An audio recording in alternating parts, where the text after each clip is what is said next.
പ്രകാശമേ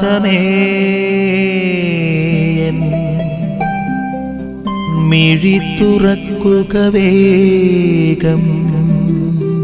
മിശിഹായിലേറെ പ്രിയപ്പെട്ടവരെ, ഈശോ മിശിഹ തന്റെ പീഡാനുഭവ മരണ ഉദ്ധാനങ്ങളെ കുറിച്ചൊക്കെ വ്യക്തമായി പ്രതിപാദിക്കുന്ന ഈ വചനഭാഗത്ത് സെബദിയുടെ പുത്രന്മാർക്ക്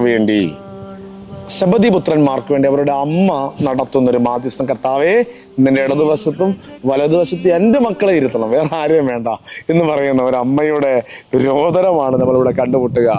എപ്പോഴും ഒരു സമൂഹത്തിൻ്റെ പൊതു പ്രത്യേകതയാണ് മറ്റുള്ളവരുടെ വളർച്ചയേക്കാൾ എൻ്റെ മക്കൾ, എൻ്റെ ഭാര്യ, എൻ്റെ ജീവിത സാഹചര്യങ്ങൾ, എൻ്റെ ഭർത്താവ്, എൻ്റെ സമ്പത്ത്, എൻ്റെ ആരോഗ്യം, എൻ്റെ കഴിവ്, എൻ്റെ സ്ഥാനമാനങ്ങൾ എന്ന് ചിന്തിക്കുന്ന സ്വാർത്ഥമായൊരു നിലപാടാണ് ഇവിടെയും നമ്മൾ കണ്ടുമുട്ടുക. ഈശോ മിശിഹ പക്ഷേ ഈ സ്വാർത്ഥതയൊക്കെ തിരുത്തുകയാണ്. മറ്റു ശിഷ്യന്മാർക്കൊക്കെ ഇവരോട് അമർഷം തോന്നുന്നത്, കാരണം ഞങ്ങളും ഇതുപോലെ ജീവിച്ചവരാണ്, ഞങ്ങളും ഇതുപോലെ വളർന്നവരാണ്, കർത്താവിന് അനുധാവനം ചെയ്തത്, പക്ഷെ ഇവർക്ക് എന്ത് പ്രത്യേകത എന്ന് ചിന്തിക്കുന്ന ഒരു രീതി, ഇവിടെ ഒരു ചിന്താരീതി കാണുന്നുണ്ട്.